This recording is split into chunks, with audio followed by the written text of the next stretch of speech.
Hola, buenos días a todos. Soy la doctora Ruth González, presidente de la Asociación de Neonatología del Estado de Michoacán. A nombre de esta, agradezco al doctor Moisés Quiles y al doctor Gaspar Encalada por la invitación para coordinar esta sesión, que es el webinar número 45. Dichoso es aquel que estudia para aprender, el que estudia para enseñar, pero más el que lo hace para curar. Feliz Día del Médico a todos.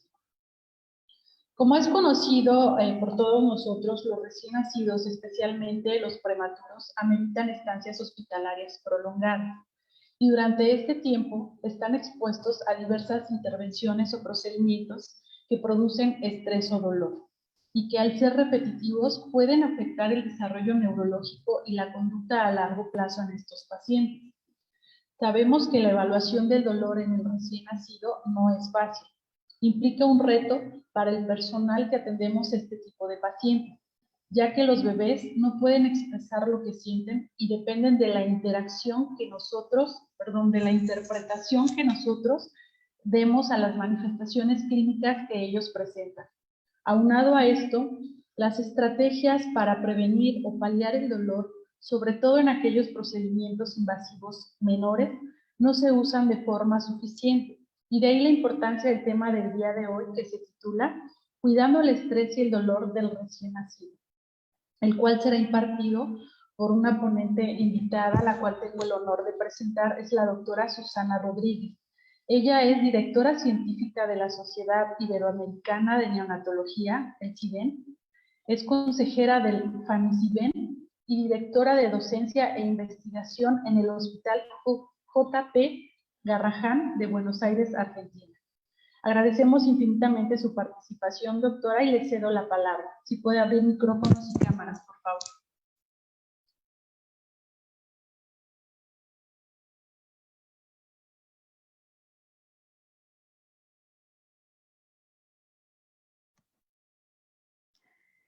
Bueno, muchísimas gracias a todos, a los colegas que me antecedieron, al doctor Moisés Quiles, a Ruth, a Gaspar, un agradecimiento especial y una felicitación especial. No sabía que hoy era el Día del Médico en México, así que un saludo a todos los colegas que hemos decidido estar en este camino tan importante y tan útil, que tiene que ver con aprender para cuidar mejor.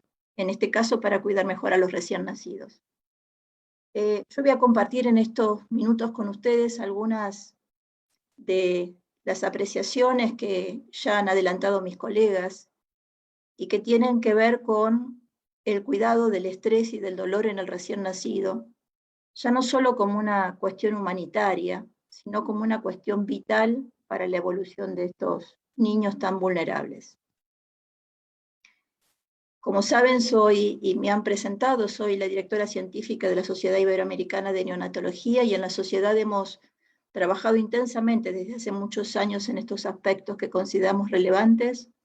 Uno de los primeros consensos clínicos que realizó CIBEN, justamente está allí en pantalla, fue un consenso sobre el abordaje diagnóstico y terapéutico del dolor y el estrés en el recién nacido.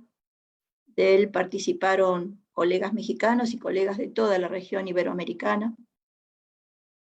Y como dije previamente, estamos altamente preocupados por el impacto adverso a corto y a largo plazo que puede tener el dolor y el estrés si no es abordado en forma correcta. Y como también han dicho, la evaluación y el abordaje terapéutico es bastante complejo. En CIBEN, aparte de este consenso, como todos ustedes saben, tenemos un vademecum neonatal que se llama Neopharma, y les adelanto una primicia que hace muy poquitito, afortunadamente tiene la sociedad, y es que tenemos una aplicación de celular que se llama aplicación CIBEN. Ahí está el link, que ustedes pueden descargarla en forma gratuita y tenerlas en sus celulares. Y en esta aplicación, para todos aquellos que sean miembros y colocando esa palabra clave, todos pueden acceder en una forma muy sencilla al Neopharma a través del teléfono celular. El Neopharma es un resumen de fármacos en neonatología para nuestra región, en donde los fármacos están clasificados por tipo de fármaco y también por tipo de utilidad del fármaco. En este caso vamos a hablar de analgesia. Como ven en la pantalla, aquellos fármacos en los cuales existe evidencia a favor para la etapa neonatal están en verde, aquellos en los que existe una evidencia algo dudosa están en azul, y finalmente aquellos para los que no hay evidencia están en rojo. Cliqueando, utilizando el link del celular en cada uno de estos fármacos, aparecen, entre otras cosas, efectos adversos, precauciones, dosis, para enfermería con qué se puede colocar el fármaco y la forma de administración, de modo que nosotros desde la sociedad estamos preocupados que estos aspectos sean cuidados en la etapa neonatal. También, como han dicho previamente, el recién nacido, especialmente el recién nacido muy pequeño, en sus largas estancias en las unidades de cuidado intensivo, sufre una cantidad de procedimientos que probablemente para quienes estamos todos los días ni podamos darnos cuenta de lo que de la cantidad que ocurre, porque los hacemos tan en forma automática que pasan desapercibidos. En este estudio que seguramente muchos de ustedes conocen, de Carvajal, que lleva ya varios años, calculó que un niño prematuro internado recibe 16 procedimientos al día, y que de ellos casi el 70% son procedimientos dolorosos, el 30% restante son procedimientos que originan estrés. De modo que estamos ante una situación compleja, una gran cantidad de cosas que realizamos en el abordaje terapéutico, diagnóstico y de cuidado de los recién nacidos, y estrategias que deben paliar esta situación. Muchos de ustedes recordarán, especialmente los que somos más grandes, que en algún momento hasta se dudaba en relación a si estos niños tan pequeños, inmaduros, sufrían dolor. Hoy es claro, como dijo el doctor Moisés Quiles, que esto probablemente es parte de la historia, y sabemos que tanto a nivel de los receptores, como de las fibras nerviosas por donde viaja el dolor, como de las organizaciones dendríticas y conexiones centrales, están desarrolladas de etapas muy precoces de la gestación. De modo que desde el punto de vista neuroanatómico, todos los recién nacidos, aún los extremadamente prematuros, tienen la base neuroanatómica para la nocicepción, para el dolor. Desde el punto de vista neurofisiológico ocurre algo muy similar. Todos los péptidos endógenos y resto de neurotransmisores que permiten la modulación del dolor están presentes desde casi las 15 semanas de gestación. Y creo que lo que hemos aprendido en estos últimos años es que, lejos de pensar o de dudar de la sensación de dolor, hemos encontrado aquellas bases fisiológicas que nos permiten afirmar que el neurodesarrollo y el dolor neonatal van ligados fuertemente de la mano, y que las características del dolor en el recién nacido son particulares. Los recién nacidos tienen hiperalgesia y sensibilización. ¿Qué significa hiperalgesia? Que tienen un bajo umbral para el dolor. Ellos sienten dolor con menos estímulo que los que sentimos nosotros.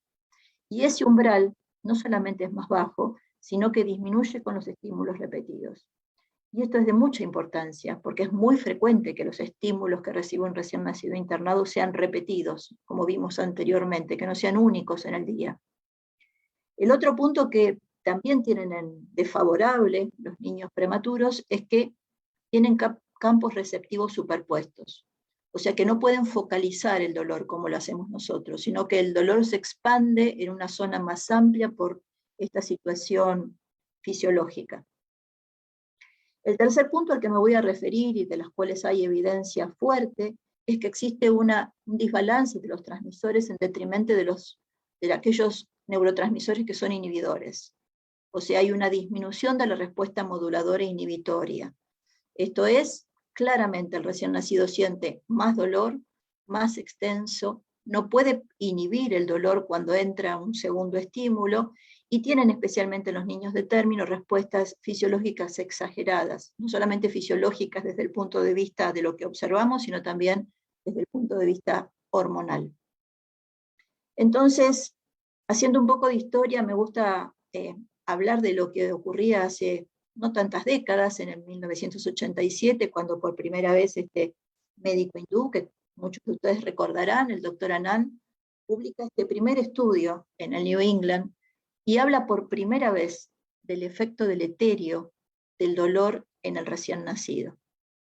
Este es su primer artículo, un poquito viejo, del 92, pero me gusta recordarlo porque fue probablemente el primer artículo en donde se dijo que nuevamente no era una cuestión humanitaria tratar el dolor, sino que aquellos niños, estos eran niñitos prematuros con ductus, y comparaba aquellos que recibían o no recibían fentanilo durante la cirugía. Y veía que aquellos niños que recibían fentanilo tenían menos complicaciones y menos mortalidad en el periodo posoperatorio. Fue, creo, un estudio pionero que siguió por muchos otros estudios, pero que nos alertó en que es imprescindible, como personal que cuida la salud de los niños, que el dolor y el estrés debe ser tratado. Y después surgieron múltiples estudios, ¿no? Hoy hay muchos en los cuales sugieren que el dolor y el estrés no solamente tiene problemas en relación a su falta de tratamiento al corto plazo, sino al mediano y al largo plazo, ¿no? Entre los efectos a largo plazo hay evidencia de cambios neuroconductuales, de aumento de ansiedad, de conductas defensivas, de trastornos de déficit de atención, de hipersensibilidad prolongada, cuando el dolor no es abordado en forma adecuada y temprana y oportuna. Entonces, lo que era probablemente lógico de pensar es que los neonatólogos nos enfrentamos a niños que no han completado su neurodesarrollo, que sus estructuras neurológicas están en plena etapa de evolución, y que estos estímulos pueden modificar ese desarrollo en forma irreversible.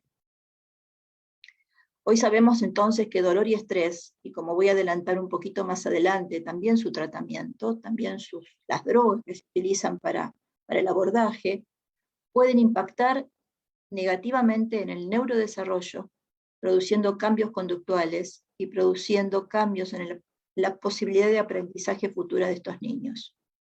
Alteraciones en la respuesta a futuros estímulos dolorosos, posible aumento de dolores recurrentes o crónicos a lo largo de la vida de estos individuos, alteraciones en el comportamiento frente al dolor en etapas futuras, con somatización, y alteraciones también en el procesamiento del dolor. Estos estudios están realizados muchos en animales, pero también en seres humanos, estudios clínicos que demuestran que el impacto no termina cuando el niño se va de la unidad de cuidado intensivo neonatal, sino que no tratar el dolor y el estrés puede causar perturbaciones a lo largo de toda la vida. Y llegamos al 2021, llegamos con muchas cosas que se saben y también llegamos con muchas dificultades. Yo creo que si hoy tuviera que decir cuáles son las principales dificultades a las que nos enfrentamos en relación al dolor y al estrés neonatal, es que todavía no tenemos herramientas de diagnóstico confiables, porque todas las herramientas diagnósticas que tenemos hoy para hacer diagnóstico de dolor y estrés, básicamente son herramientas que tienen algo de subjetividad, porque hacen foco en el administrador, como anunciaba la doctora Ruth. Estos niños no nos cuentan, no nos saben decir lo que les pasa. También es cierto que en estos años hemos pensado más en el tratamiento que en la prevención, y entonces nosotros necesariamente en la actualidad debemos plantearnos cómo adaptar nuestro manejo analgésico hacia un manejo menos invasivo. Estamos altamente preocupados por estudios de la última década sobre cuál es la seguridad de las drogas analgésicas y anestésicas y sedantes en estos cerebros en desarrollo. ¿En qué medida se incorpora aspectos relacionados a la farmacología del desarrollo? Esto es la farmacocinética, la farmacodinamia y la farmacogenética. No todos los niños sienten igual, no todos los tratamientos son iguales, ¿no? Como saben, en el mundo cada vez más se habla de medicina personalizada, porque un niño claramente prematuro no es igual a otro niño prematuro. Y va a responder al dolor y va a responder a las drogas en forma diferente, individual. Y finalmente, cómo desarrollar prácticas o estrategias en cada una de las unidades en donde ustedes están, en donde yo estoy, que estén basadas en evidencia. No solamente que la evidencia se construya, sino que se implemente en el cuidado clínico. De modo que hay todavía un largo camino por recorrer, mucho que sabemos desde esa historia de Anán, pero todavía nos queda mucho por realizar y por aprender. Hoy entonces el dolor y el estrés en el neonato es, como decía el doctor Moisés, más tratado que antes, pero no siempre bien tratado. Muchos de los fármacos que utilizamos en algunas ocasiones pueden causar igual o más daño que el dolor. Y estamos en este balance, en donde estamos preocupados por la neuroprotección, pero sabemos que tanto el dolor como el estrés, como gran parte del arsenal terapéutico que tenemos para tratarlo, puede causar neurotoxicidad. Y nuevamente, mucha preocupación, digo, cuando muchas veces abordo este tipo de charlas, lo primero que ocurre o las primeras preguntas tienen que ver con qué droga elegir. Pensamos mucho en tratamiento y no pensamos en estrategias sistematizadas para la prevención.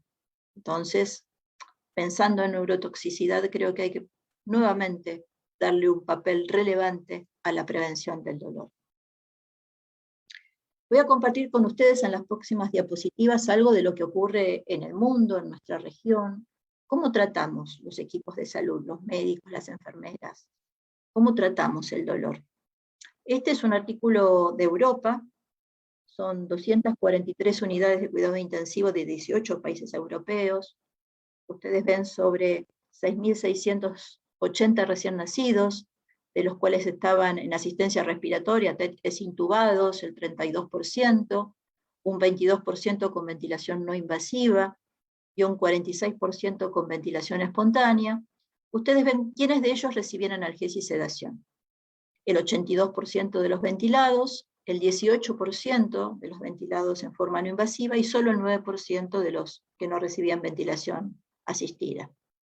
Y la evaluación del dolor, fíjense, era un poco más alta, pero no el 100% en los intubados, 45% en la ventilación no invasiva y 30% en la ventilación espontánea. Al costado hay un gráfico de barras apiladas en donde ustedes ven las drogas que se utilizaban y la amplia variabilidad en las drogas, ya sea en bolo, en infusión continua. Se usaban morfina, fentanilo, sulfentanilo, midazolam, propofol, paracetamol. Lo que queda claro es que no hay acuerdos, que no todos reciben, que queda claro que reciben más los que están más graves, los ventilados, pero que no hay aún una única estrategia, que el mundo, en este caso un estudio europeo, utiliza diferentes estrategias frente al mismo síntoma. Voy a compartir con ustedes datos de la red CIBEN, que me ha facilitado el doctor Marcelo Cardetti, que es el coordinador de nuestra red. La red en este momento CIBEN tiene el aporte de datos de más de 40 unidades de la región. Es una red gratuita que produce datos locales y sistemáticamente utiliza estos datos para proponer mejoras de calidad entre las unidades. Estos son datos del año pasado, del año 2020, sobre niños, en este caso 2.540 recién nacidos menores de 1.500 gramos, de los cuales, como ven, un alto porcentaje estaba en ventilación mecánica, y que el 23% en promedio de los que estaban en ventilación mecánica recibían algún tipo de sedante o analgesia.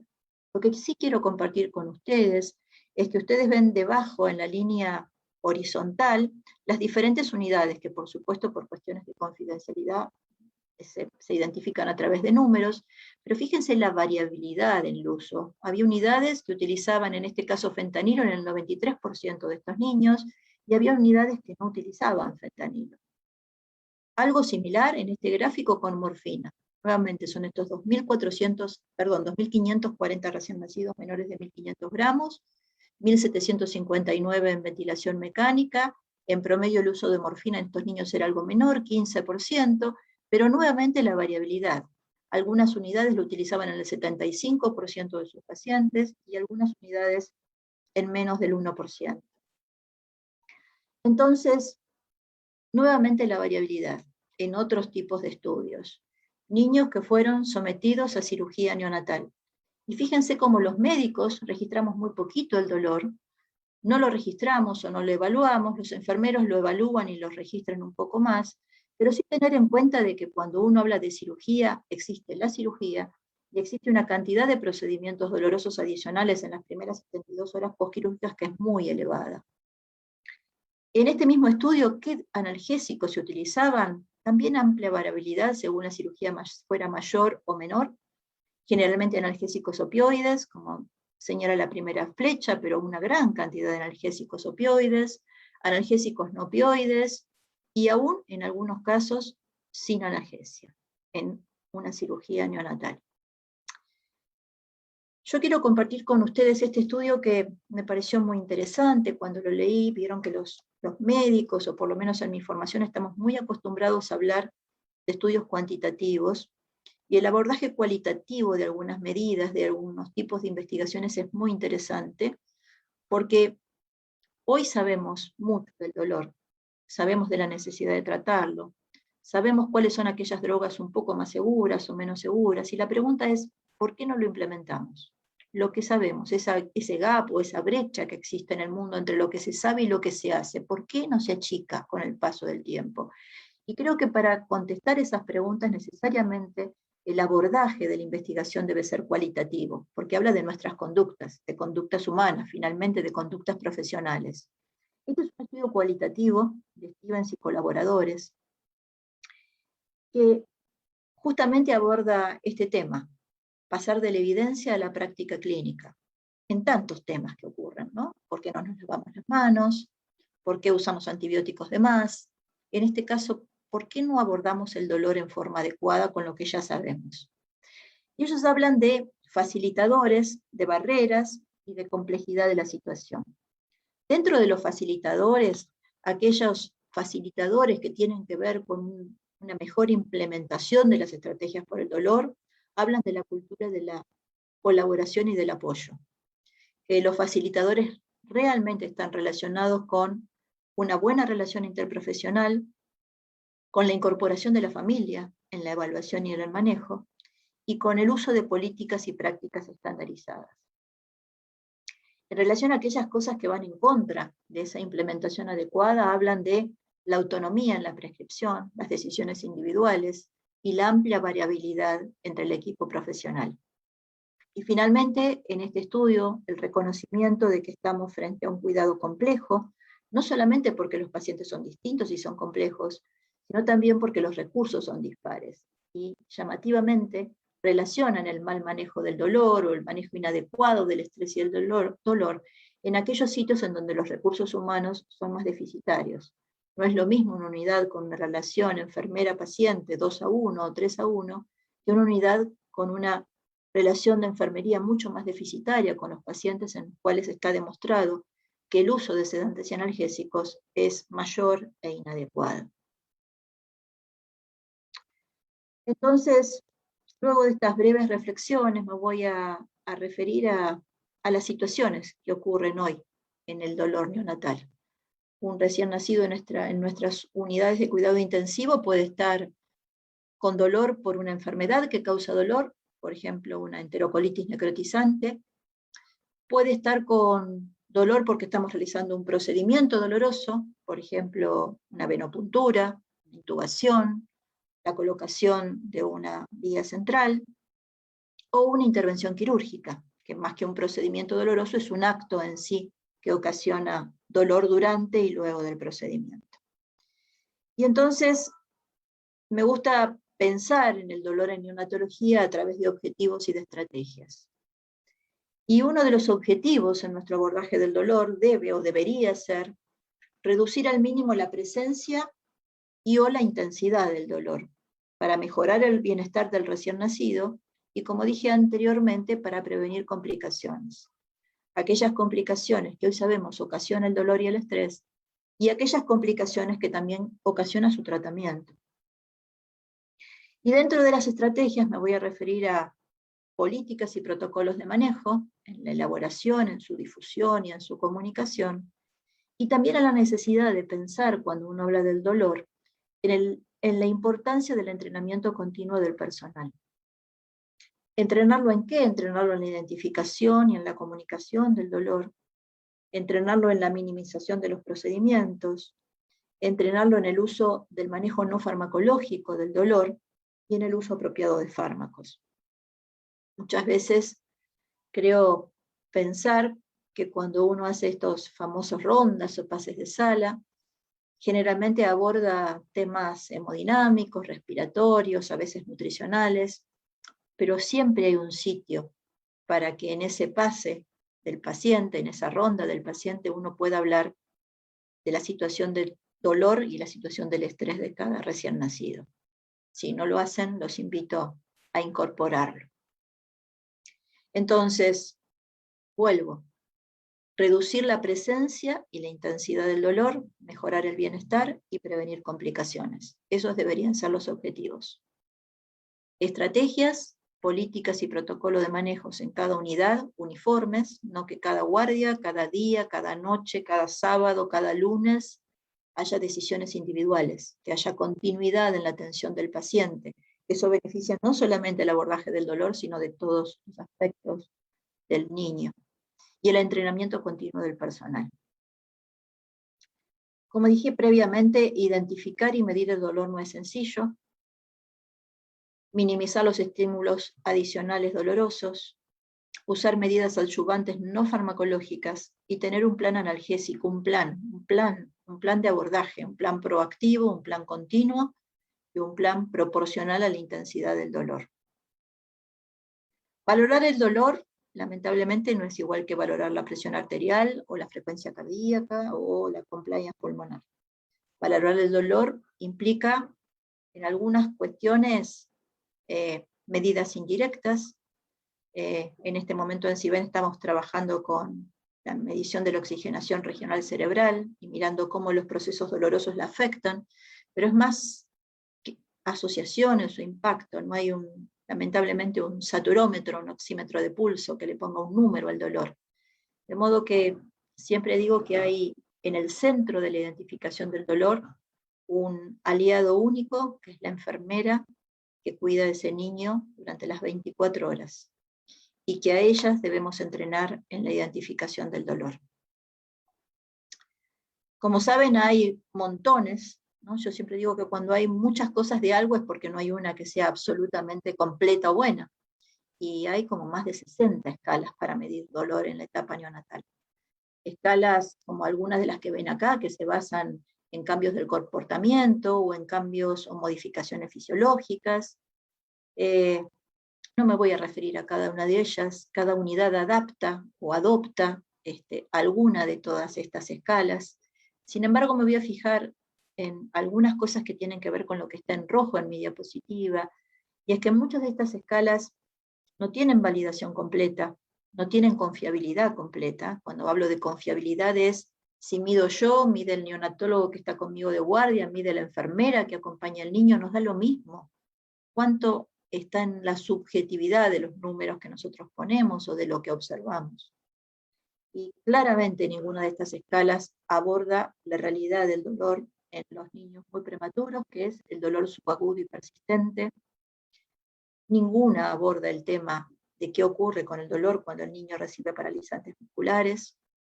Ninguna ha abordado al momento cómo medir el dolor y el estrés en aquellos niños que tienen inmadurez extrema, que son extremadamente prematuros. Y nuevamente el tema del observador. El que lee los signos, los síntomas y los interpreta somos nosotros.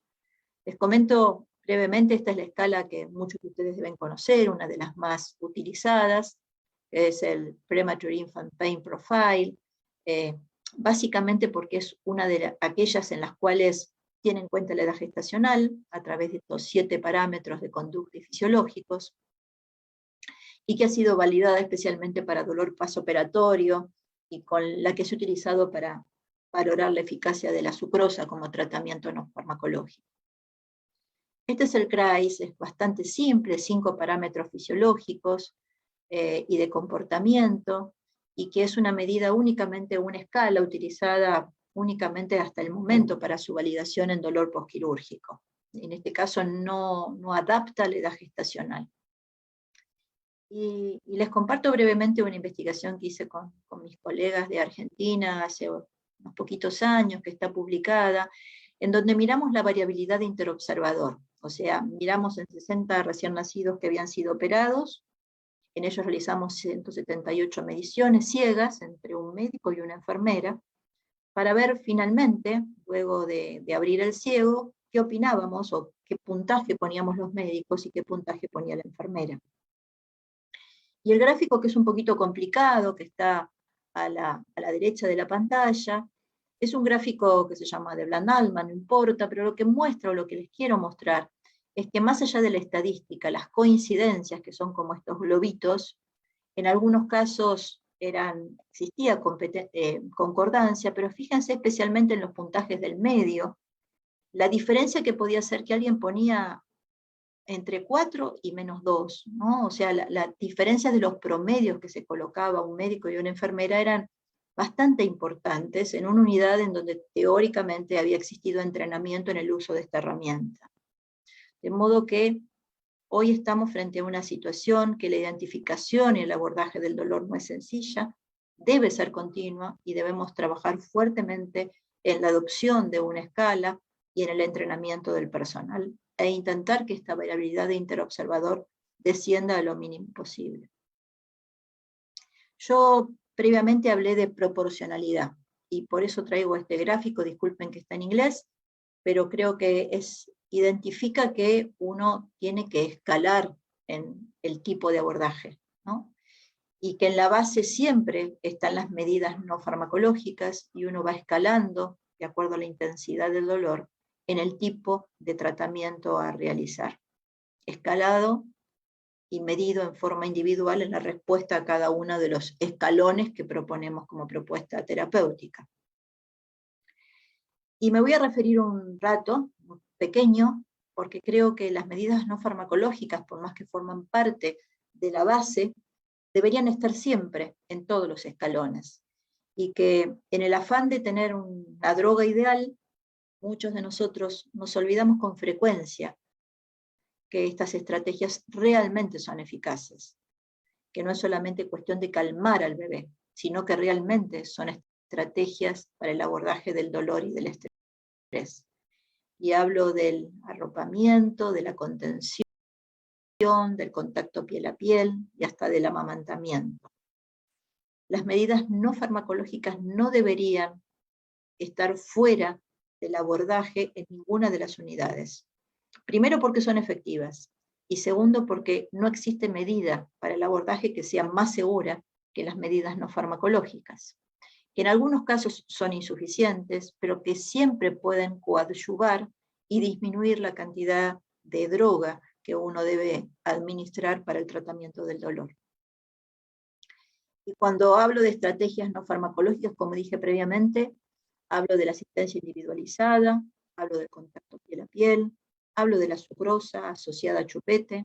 Hace muy poquitito, para los que no conocen, Siben realizó un mini consenso sobre el uso del chupete como succión no nutritiva, el amamantamiento. Ustedes se encuentran en esta diapositiva debajo alguna de la evidencia que tenemos de cómo utilizar la sucrosa con chupete, 2 minutos antes del procedimiento, durante el procedimiento, si el procedimiento excede los 2 minutos, y la dosis máxima para cada uno de los procedimientos, como por lo menos hasta el momento. Saben que muchos de los estudios que se han hecho con sucrosa son muy variables en cómo se utilizó, pero por lo menos esta es una estrategia consensuada de cómo iniciarse en las unidades que no utilizan sucrosa con chupete el abordaje de este tipo de estrategia.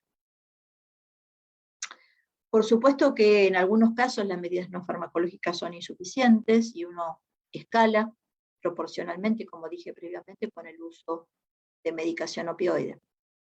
Dentro de los opioides, si bien la industria farmacéutica nos ha llenado de diferentes tipos de drogas, que muchas se inician con los anestesistas en las terapias intensivas pediátricas y que casi sin pensarlo pasan las terapias intensivas neonatales como si estuviéramos hablando de lo mismo. Pero bueno, yo siempre rescato que lo más viejo, lo que más conocemos, es probablemente lo más seguro. Y por lo tanto, los opioides, que hoy nos dan un poco más de seguridad en su uso, son clásicamente la morfina y el fentanilo, que son distintos, que no hay que elegir como si fuera un partido de fútbol, pero que sí cada uno tiene su indicación y sus características peculiares. Yo rápidamente voy a repasar que la morfina, como todos ustedes saben, es natural, es un alcaloide derivado del opio, que se administra por vía endovenosa habitualmente. La biodisponibilidad por vía oral es baja, es del 25%, porque tiene un metabolismo hepático importante, elevado. Puede darse por vía subcutánea en el recién nacido. En niños más grandes puede darse por intramuscular. Ustedes saben que la vía intramuscular en un recién nacido no es lo más conveniente. Es una droga que a mí me sirve pensarla como una droga hidrofilia, que tiene hidrofilia, o sea que atraviesa membranas con lentitud. Ustedes saben que las membranas básicamente son estructuras con grasas. Entonces, cuando una droga es hidrofílica, las atraviesa con más dificultad. ¿Qué significa que una droga atraviese las membranas con más lentitud y que va a empezar a actuar no en forma inmediata, que hay que esperar un poquitito, y que también su efecto va a durar un poco más de tiempo? Esto la diferencia claramente del fentanilo. Entonces uno va a pensar que el inicio de la acción de la morfina va a empezar luego de 5 minutos de su administración y que su pico de acción recién va a llegar a los 15 minutos luego de la infusión. Libera histamina, y esto es uno de los temas que la identifica, porque puede provocar en esta liberación hipotensión como uno de los efectos adversos. Y tiene un metabolismo hepático a través de 2 metabolitos, uno que es antagonista y otro que es un agonista potente. ¿Por qué doy estos detalles? Porque justamente en recién nacidos el metabolismo está mayormente inclinado hacia el antagonista, hacia el M3-glucurónido. Aparte de hipotensión, prolonga la ventilación asistida por apneas y puede ocasionar hilio o retención vesical por su efecto sobre el músculo liso. En general es una de las drogas más estudiadas a largo plazo. Había un estudio hace un tiempo que hablaba que aquellos niños en la etapa preescolar no tenían modificaciones, pero como ustedes saben, los estudios de evolución y de seguimiento tienen tantos factores en donde es complejo asegurar la completa seguridad, pero probablemente para nosotros es una de las drogas con más tiempo de uso y más utilizada. Fentanilo en su diferencia voy a marcar las diferencias solamente para identificarlas, es una droga que atraviesa muy rápido membranas. Es una droga sintética, potente, que como características diferenciales, aparte de analgesia, bloquea las respuestas endocrinas al estrés, no libera histamina y entonces permite una estabilidad hemodinámica en aquellos niños que ya parten con inestabilidad hemodinámica mejor que la morfina. Dije que es lipofílica, entonces atraviesa muy rápido membranas y eso hace que su acción sea inmediata y corta, ¿no? A diferencia de la morfina tarda más tiempo, dura más, fentanilo inmediato y dura menos. Tiene efectos adversos particulares que no tiene la morfina, como el tema de la bradicardia, la rigidez de tórax, la tolerancia y la dependencia, que existe para todos los opioides, pero especialmente también más elevadas en el caso de las drogas sintéticas como el fentanilo, y mucho más elevadas si uno decide utilizar la infusión continua que la infusión en bolos. Y por supuesto hay otras drogas que ustedes deben conocer, sulfentanilo, el fentanilo, remifentanilo, que en general no agregan grandes ventajas al fentanilo, pero que tienen indicaciones particulares que luego van a ver. Otras drogas. Y nuevamente, los anestesistas, los terapistas pediátricos han llenado nuestros arsenales terapéuticos de drogas distintas. Lamentablemente, propofol, ketamina, antiinflamatorios no esteroideos, con muchos nombres comerciales, muy poca evidencia en la etapa neonatal de su seguridad y su forma de acción, de su dosis, ¿no?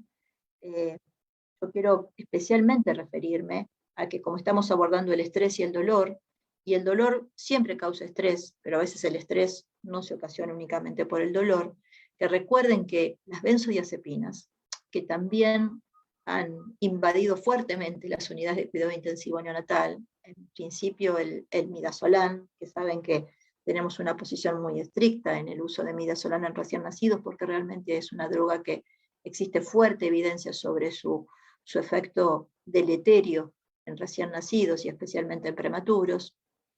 Estos sedantes, benzodiazepinas, hidrato de cloral, no brindan analgesia. Son drogas sedantes que no tienen ningún efecto analgésico y que lejos de eso pueden enmascarar la respuesta al dolor. Me voy a referir entonces a las dificultades que tenemos con estas drogas. Básicamente, uno de los puntos fundamentales es la farmacocinética y la farmacodinamia muy cambiante. Una amplia variabilidad en su uso. Como dije previamente, muchas de las cosas que hacemos vienen de otras etapas que no tienen nada que ver con los niños que atendemos, de adultos o de niños en etapa pediátrica. Un alto perfil de eventos adversos en la etapa neonatal y una creciente evidencia, como dije previamente, sobre la neurotoxicidad a largo plazo. Cuando hablo de farmacocinética y cuando hablo de farmacodinamia, como ustedes saben, me refiero en el primer caso a todos aquellos conceptos relacionados con la absorción, la distribución, la vida media, la tasa de eliminación, que se obtienen a partir de modelos poblacionales de escasa utilidad en la etapa neonatal. Ahora vamos a ver por qué. Cuando me refiero a farmacodinamia me refiero al efecto en cada paciente, y este efecto en cada paciente tiene que ver con la morfología de sus receptores, con la concentración que alcanza la droga en el sitio efecto, con la cantidad de transportadores, con el tipo de uniones. Y ustedes saben que todo esto está relacionado a variaciones fisiológicas, a variaciones genéticas, a variaciones raciales, que hacen hoy en día casi imposible decir cuál es la dosis de morfina o la dosis de fentanilo para un recién nacido. Deberíamos decir cuál es la dosis para este recién nacido o para esta situación de este recién nacido. Rápidamente comparto, avalando esto, un estudio que realizaron los colegas colombianos. Hacia la izquierda ustedes ven, en el eje vertical es el aclaramiento de la morfina en mililitros por minuto por kilo. Debajo están los días de vida, son niños muy pequeñitos, pero ustedes pueden fijarse la amplia variación. Esos puntitos es la medición que tiene el aclaramiento, o sea, la tasa media de aclaramiento, que es extremadamente variable entre un niño y otro. Y entonces, frente a esto, uno puede preguntarse cómo calcular la dosis global, cómo calcular la dosis en cada recién nacido de morfina. Y acá el punto es que nosotros estamos en un nivel terapéutico que en algunos casos, si damos muy de menos, no tiene efecto, pero si damos de más, puede ser tóxico. Y a esta complejidad se agrega que muchas de estas drogas originan acumulación. Acumulación con metabolitos activos, que hacen que si yo repito la dosis, no es lo mismo que si dé la dosis por primera vez. Quiero con esto no alarmar, sino simplemente tener en cuenta la importancia del abordaje individualizado cuando uno aborda el dolor y de estar atento a la respuesta de cada recién nacido.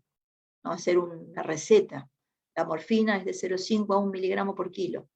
Y habría que ver cuando damos esa dosis a este recién nacido cómo responde y tenerlo en cuenta para la próxima dosis.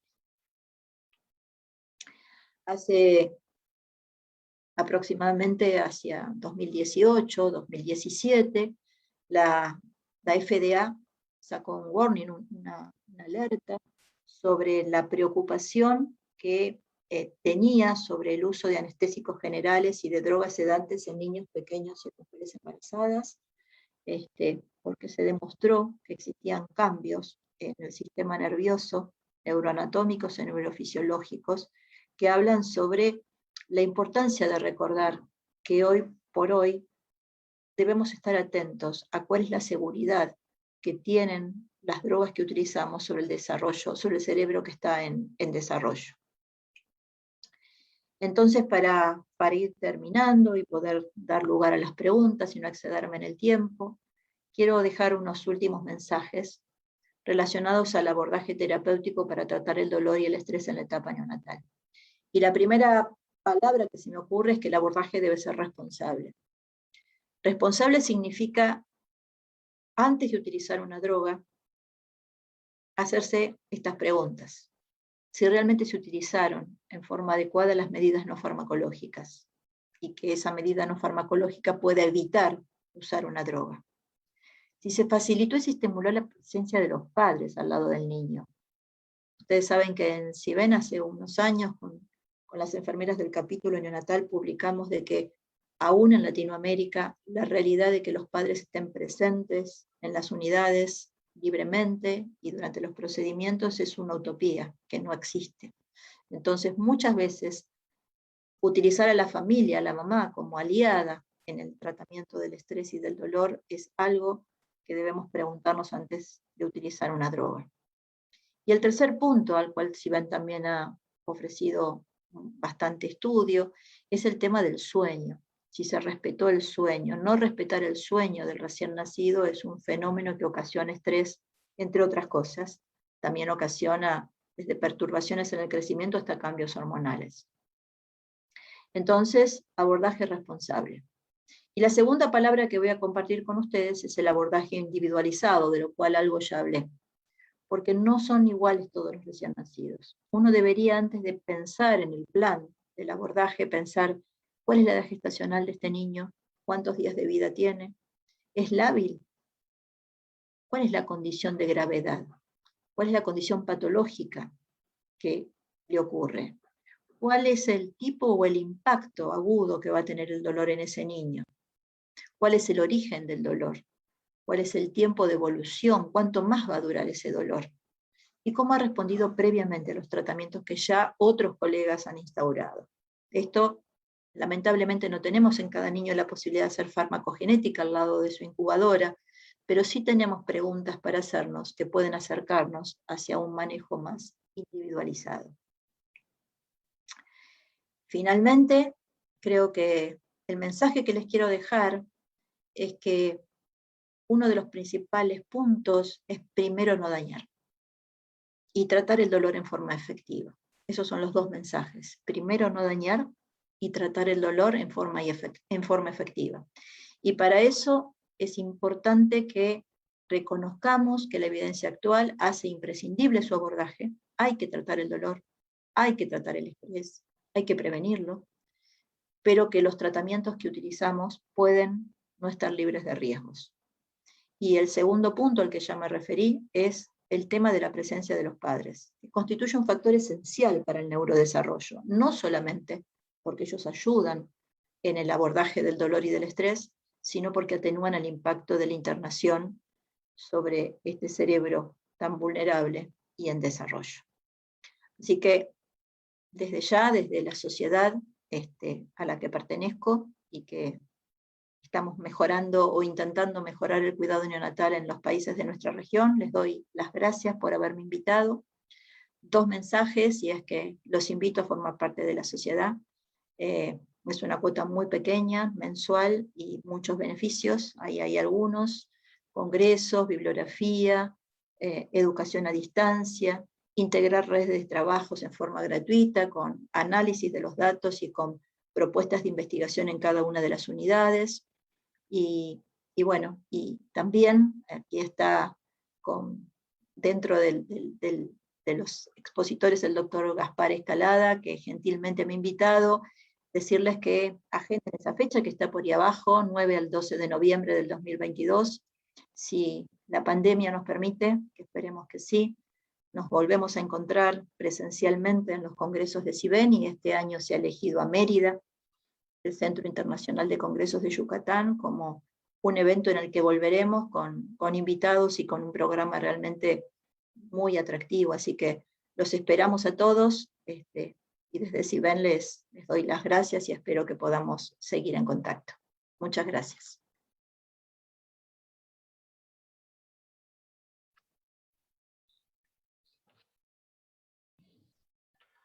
Pues muchas gracias, doctora, por su excelente ponencia. En los comentarios está recibiendo muchas felicitaciones y también agradecimientos por la información compartida durante su ponencia. Durante esta han surgido diferentes preguntas. Usted ya nos mencionó efectivamente que existen diferentes escalas para la evaluación del dolor en el recién nacido. Dentro de todas estas, ¿cuál sugeriría para poder implementar en los lugares en donde no se tiene, que fuera la más práctica tal vez, para que haya un apego del personal a poder hacer una evaluación correcta en estos pacientes?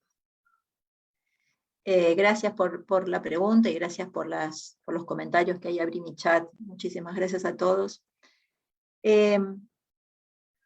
Yo no soy proclive a decirles cuál sí, digamos, la que sepan usar, una de ellas, y una que no cada médico y cada enfermera use la propia, es como un consenso de la unidad, una que sea sencilla. Si pudiera elegir una, diría que no utilicen únicamente aquellas que hablan únicamente de situaciones fisiológicas. Por ejemplo, la frecuencia cardíaca. Ustedes conocen, un niño puede tener taquicardia por montones de cosas que no son dolor ni estrés. O frecuencia respiratoria, o cambios en la saturometría. Creo que necesariamente las mejores son aquellas que tienen un poco de fisiología, pero que también reconocen los cambios conductuales, los cambios en las facies del recién nacido, la posición de las manos, la expresión, el llanto, y nuevamente la situación individualizada. Creo que, no sé, probablemente el PIP, el Premature Infant Pain Profile, especialmente en aquellas unidades que manejan niños prematuros. Si ustedes están en una unidad que manejan muchos niños quirúrgicos, el CRAIS, el CRIES puede ser una buena opción. No hay una que pueda decir, hay que recomendar esta. Creo que sí, lo que recomiendo ampliamente es que combinen las que utilicen parámetros de conducta y parámetros fisiológicos, y que sea aquella en las cuales todos estén entrenados, y que sea parte de los signos vitales del niño. Porque uno muchas veces le presta mucha atención al niño, no sé, que tiene una enterocolitis necrotizante, o al niño que fue a cirugía. Y como ustedes han visto, los niños están sometidos a procedimientos dolorosos, aún en situaciones que no son dolorosas o que no son quirúrgicas, todo el tiempo. De modo que es una estrategia de la unidad, ¿no? Como decía ese estudio cualitativo, ponerse de acuerdo en la continuidad de la atención, de la identificación y del abordaje. Nosotros, y seguramente a ustedes les debe pasar, niños que se encuentran con una escalada de opioides, ahí estoy viendo algunas de las preguntas de paso en el chat, en donde todas estas drogas, especialmente si uno asocia opioides con sedantes, causan algo que lo escuché hace 2 años al doctor Alex decir, y después me puse a investigar un poco, a situaciones de alta complejidad, en donde el destete de las drogas es muy complejo, porque es una mezcla, un cóctel imposible con altos niveles de abstinencia.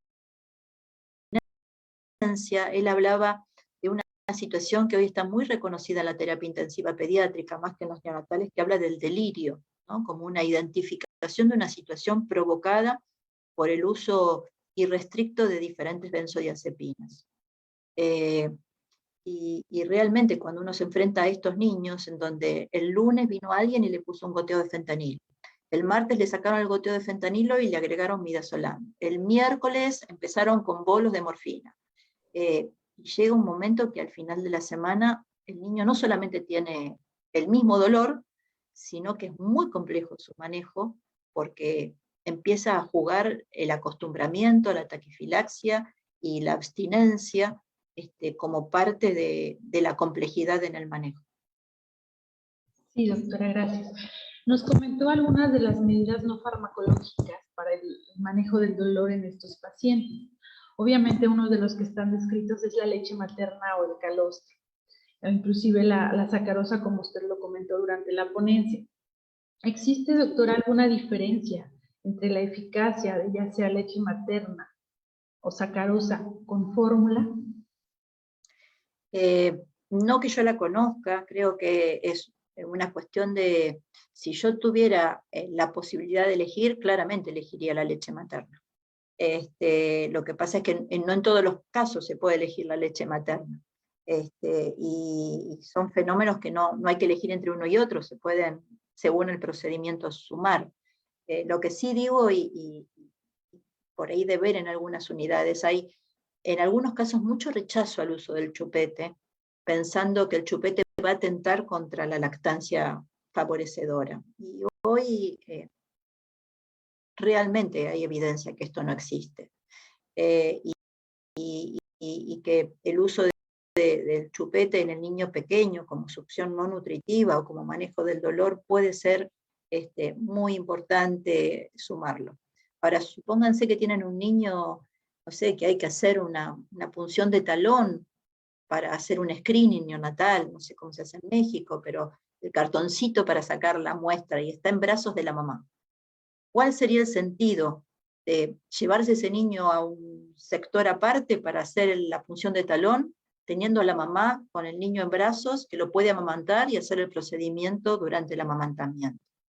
Entonces me parece que tenemos que reflexionar mucho, o sea, yo estoy preocupada por, como les dije, por las drogas, pero también estoy preocupada porque a veces dejamos de hacer cosas sencillas de hacer. Estamos tan preocupados por la complejidad que olvidamos situaciones realmente de sentido común y las dejamos de hacer que tiene que ver con el cuidado humanizado, ¿no? Tenemos que volver al cuidado humanizado. Hemos perdido, la pandemia nos ha ayudado a perder mucho del cuidado humanizado. Así que me parece que en el abordaje del dolor y del estrés hay que volver al cuidado individualizado y humanizado, y nuevamente incorporar a la mamá, incorporar a la familia. Ellos forman parte de nuestro equipo, no son invitados. Claro, hablando de la mamá, doctora, en la medida que sea posible utilizar la técnica madre canguro, ¿qué recomendación o qué comentario tiene acerca de que el bebé escuche la voz de la mamá como medida de analgesia? Sí, estamos trabajando intensamente también en ese aspecto. Saben que hace unos meses, en diciembre del año pasado, constituimos un nuevo consejo en CIBEN que se llama FAMI-CIBEN. Yo soy parte de la consejería, estamos muy entusiasmados con la tarea realizada y vamos por más. Y uno de los proyectos de FAMI-CIBEN es la voz de la mamá. Es emplear la voz de la mamá dentro de las unidades como una estrategia. Y sumar nuevamente y respetar los derechos de las madres, respetar los derechos de los niños, y utilizar todo lo que tienen las familias para enseñarnos y para darnos en la asistencia de estos niños tan pequeños y tan vulnerables. Yo creo que nuevamente el cuidado humanizado tiene que formar parte de nuestra base. Y de ahí en más, no estoy negando, no estoy negando de que un niño con una enterocolitis necrotizante tiene que recibir un opioide. Lo que estoy diciendo es que somos más proclives a pensar en el opioide que a pensar en el contacto piel a piel, que a pensar en el amamantamiento, que a pensar en el chupete con sucrosa, y las medidas realmente son efectivas. No es que no existe evidencia que eso sea útil, y que es solamente algo para, qué sé yo, para hacer algo. Realmente son efectivos analgésicos.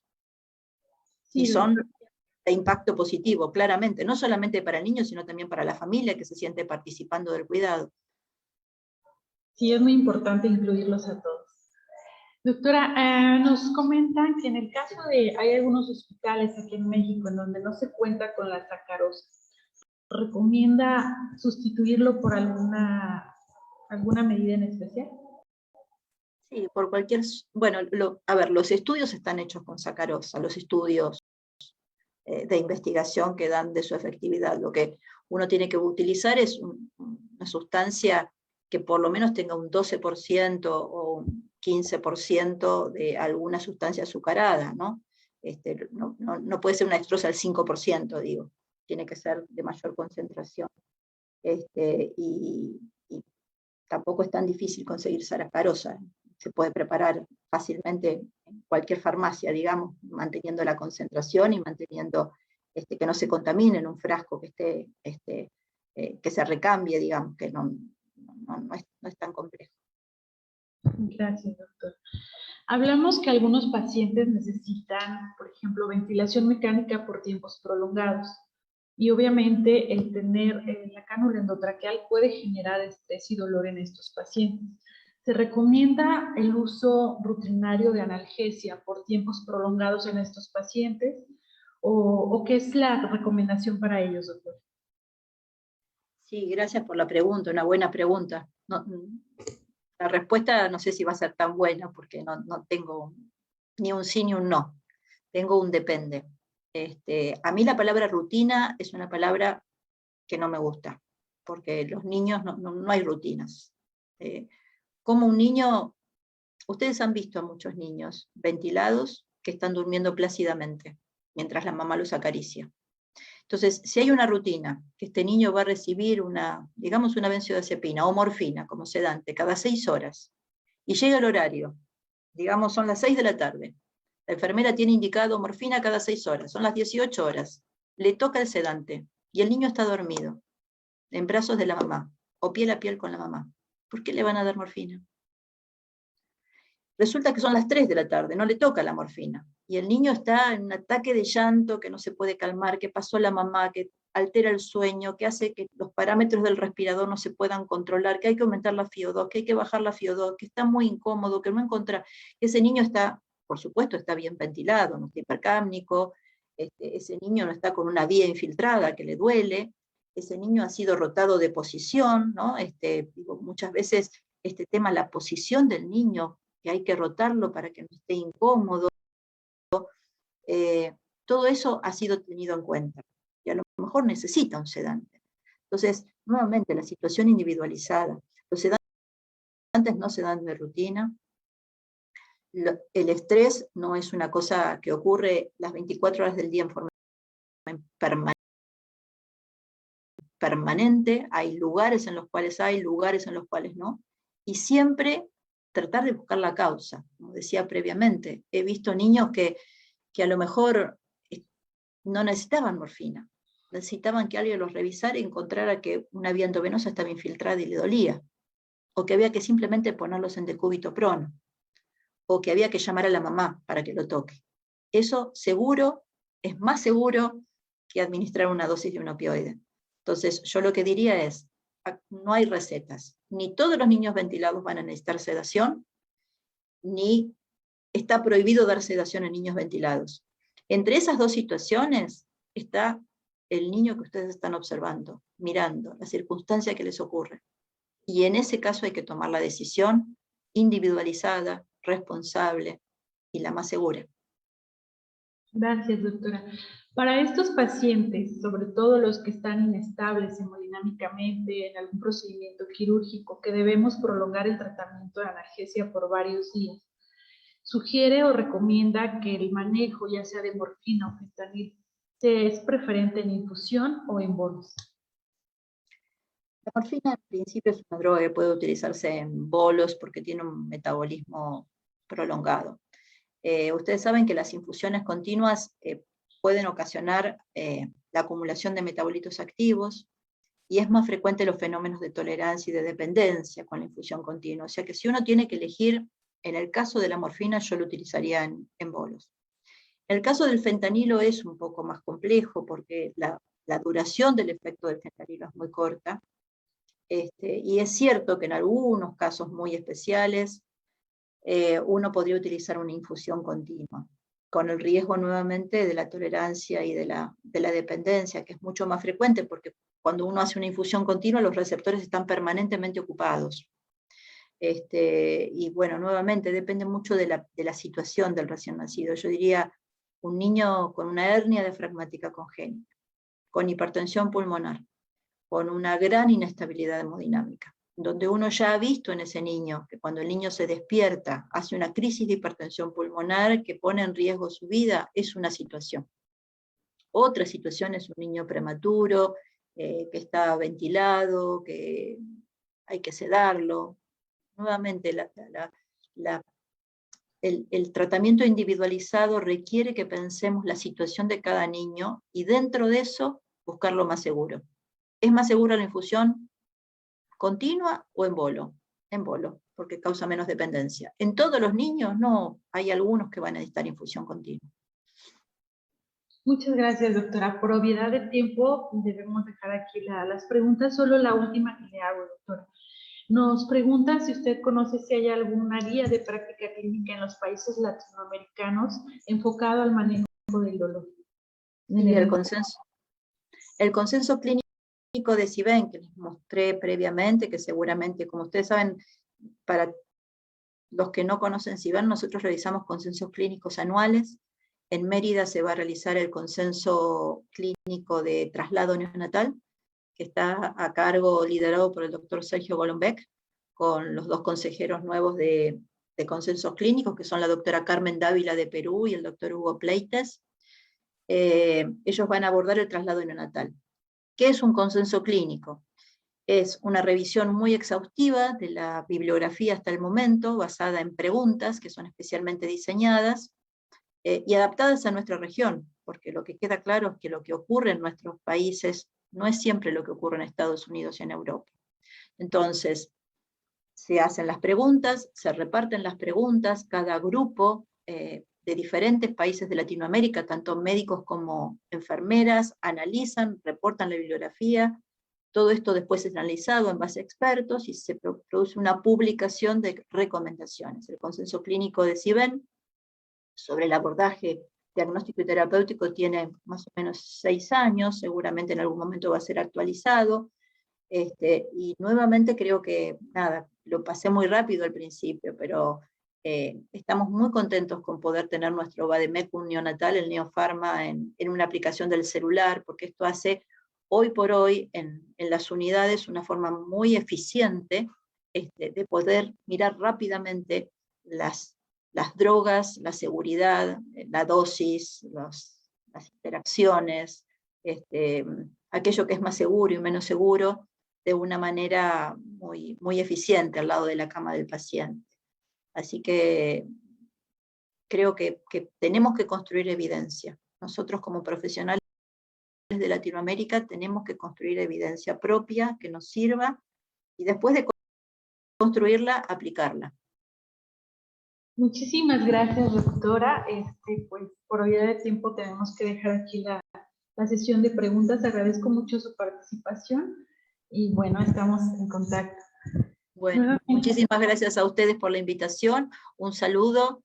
Feliz Día del Médico a todos nuevamente en México. Y bueno, ojalá nos veamos pronto. En el 2022 vamos a estar por allá visitándolos. Estaba mirando las grabaciones con las comidas tan ricas y con los lugares tan maravillosos. Y los invito, sé que del otro lado veo casi 400 personas. Realmente entren en la página de CIBEN, los esperamos en Mérida. Ojalá podamos vernos y volver a dejar de usar tanta pantalla y poder vernos en vivo y en directo y compartir juntos y luchar juntos por un mejor cuidado de los recién nacidos y sus familias que tanto lo necesitan en Latinoamérica. Muchísimas gracias, doctora. Bueno, nuevamente a nombre de la Asociación de Neonatología del Estado de Michoacán, agradezco la invitación.